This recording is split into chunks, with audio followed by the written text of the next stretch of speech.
মার্কিন president Donald ট্রাম্পের শুল্ক ঝড়ে নড়ে চড়ে বসেছেন বিশ্ব নেতারা।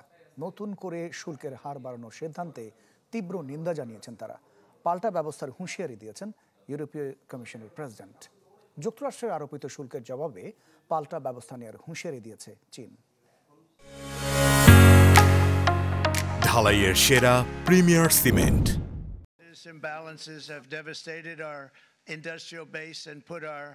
ইঙ্গিত মিলেছিল বহুদিন ধরেই। অবশেষে বাণিজ্য অংশীদারদের পণ্যে পাল্টা শুল্ক আরোপ করে যুক্তরাষ্ট্রের অর্থনৈতিক স্বাধীনতা ঘোষণা করলেন ডোনাল্ড ট্রাম্প। বিশ্ব নেতাদের প্রতি এমন কড়া বার্তাকে অবশ্য আন্তর্জাতিক বাণিজ্য আইনের লঙ্ঘন দাবি করে পাল্টা ব্যবস্থা গ্রহণের হুঁশিয়ারি দিয়েছে বেইজিং। শুল্ক আরোপের এই পদক্ষেপ বিশ্ব অর্থনীতির জন্য বড় ধাক্কা বলছে European commission. The global economy will massively suffer. বিশ্ব অর্থনীতি কঠিনভাবে ভুগছে। এই পদক্ষেপ পরিস্থিতিকে আরো খারাপের দিকে নিয়ে যাবে। সবাই সংরক্ষণবাদ নীতির দিকে ঝুঁকবে। যুক্তরাষ্ট্রকেও এর পরিণতি ভোগ করতে হবে। বিশ্বের প্রায় সব দেশই মার্কিন পণ্যে বসিয়ে রেখেছে অতিরিক্ত শুল্ক। তারপরেও মার্কিন প্রশাসনের এমন পাল্টা শুল্কারোপের প্রতিক্রিয়া জানায় যুক্তরাজ্য।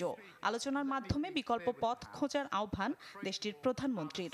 বিশ্বব্যাপী বাণিজ্য যুদ্ধ এখন বাস্তবে রূপ নিচ্ছে বলে মন্তব্য করেছেন দক্ষিণ কোরিয়ার ভারপ্রাপ্ত প্রেসিডেন্ট হান ডাক-সু। নিন্দা জানিয়েছে জাপানও।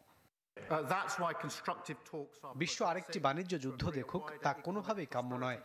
জাতীয় স্বার্থ অনুযায়ী আমরা সর্বোচ্চ চেষ্টা করব আলোচনার টেবিলের সমাধানের। ট্রাম্পের শুল্ক আরোপের খড়গ পড়েছে বাংলাদেশেও। এ নিয়ে সামাজিক যোগাযোগ মাধ্যমে প্রতিক্রিয়া জানিয়েছেন প্রেস সচিব শফিকুল আলম। যুক্তরাষ্ট্র থেকে আমদানিকৃত পণ্যের ওপর শুল্ক পুনর্বিবেচনার কথা জানান তিনি। বুধবার ট্রাম্প তার ঘোষণায় দুই বৃহত্তম বাণিজ্য অংশীদার কানাডা ও মেক্সিকোর নাম উল্লেখ করেনি। হোয়াইট হাউস জানিয়েছে দেশ দুটির ক্ষেত্রে আগের নির্বাহী আদেশ বজায় থাকবে। এদিকে শুল্ক আরোপের তালিকায় ইউক্রেনের নাম থাকলেও অব্যাহতি দেওয়া হয়েছে রাশিয়াকে। মিলা খন্দকার, চ্যানেল 24।